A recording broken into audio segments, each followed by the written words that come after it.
I was out at your castle today inspecting your chimney, and I want to take a minute and go over this inspection report so you'll know how it reads out. Obviously, your name and address and information would be over here on the left-hand side. How the right-hand side reads out is that is the legend. Each one of these initials pertain to something. A is consistent with the age of the chimney. B, see comments below. C, repairs needed. D, need further evaluation. Or E, not applicable. Placed into the boxes next to the parts of the chimney that you can easily identify in this diagram. And then, of course, your comments will be right here below, comments and suggestions.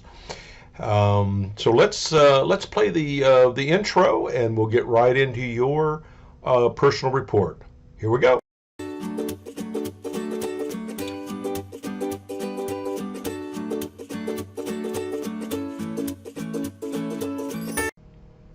Emily, it was great to see you and meet with your clients out at the house today.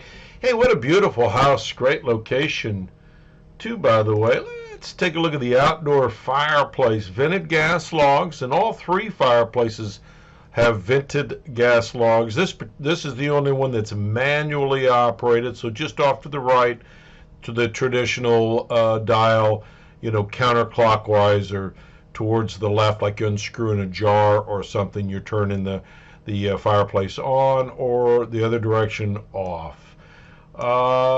This chimney had a screen on the top before they put the chimney caps up there, and it has just fallen here behind the damper. Might have to take the damper out to get the screen out of there, but that should be removed sometime soon. This is the traditional fireplace built from scratch. It has traditional flue liners in it and looks great. Okay, let's see if we can see the top of that one. We're going to try to do this in some sort of order. All right, so this is the outdoor fireplace that we're just looking at, and this is what the top of it looks like.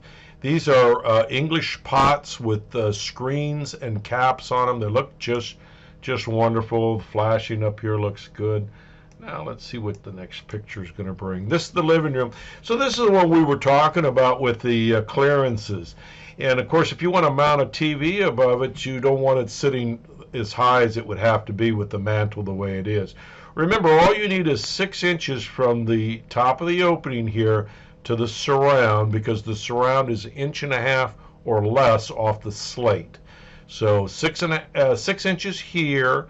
And then the mantle itself that protrudes out in towards the room needs to be 12 inches. So this whole thing could be brought down easily, and that would bring the TV more into focus. All three fireplaces have the damper blocks in them. Damper blocks are code required. Just to remind you that with vented gas logs, we produce a lot of carbon soot, carbon monoxide. We don't want any of that in the house, so the dampers the blocks are there to prevent you from closing the damper. Makes good sense. A little bit of cement missing, some cracks here in the firebox area. We're still in the living room fireplace. Flue system looks good. This needs to be repaired with some refractory cement. Let's see if we can get to the top of that fireplace chimney. And here's what it looks like up on top. Give you a little view. And this is what all three of them, obviously, they have English pots I've got here. All three have capped English pots. I love them. The cap keeps the rain out. The screen keeps the creatures out. Can't beat that. Let's go into the den. Another beautiful fireplace. Again, vented gas logs. Now, the two indoor fireplaces have remotes. They have, and these appear to be Peterson logs, which, by the way, came from Hearth and Patio. If you need repairs or whatever, you want to replace the batteries and the receivers about every year. I replaced the one in the living room. This one here didn't need to be replaced. So, but you can see it works well. Dampers are working with the blocks. Here's a close-up of a block, just so you know what I'm talking about. Flue system looks good. No problems there. Let's see if we can get to the top of that chimney. That's outdoors, living room, den. All right, so now we're still in the den. So the den chimney, here's what it looks like. All have English pots. Here's a top view looking straight down on top of it, just so that you get a little perspective there. You folks have questions for me, please give me a call, 704 815-266-6348. You can email me at chris@affordablesweep.com. Let's run the credits, shall we?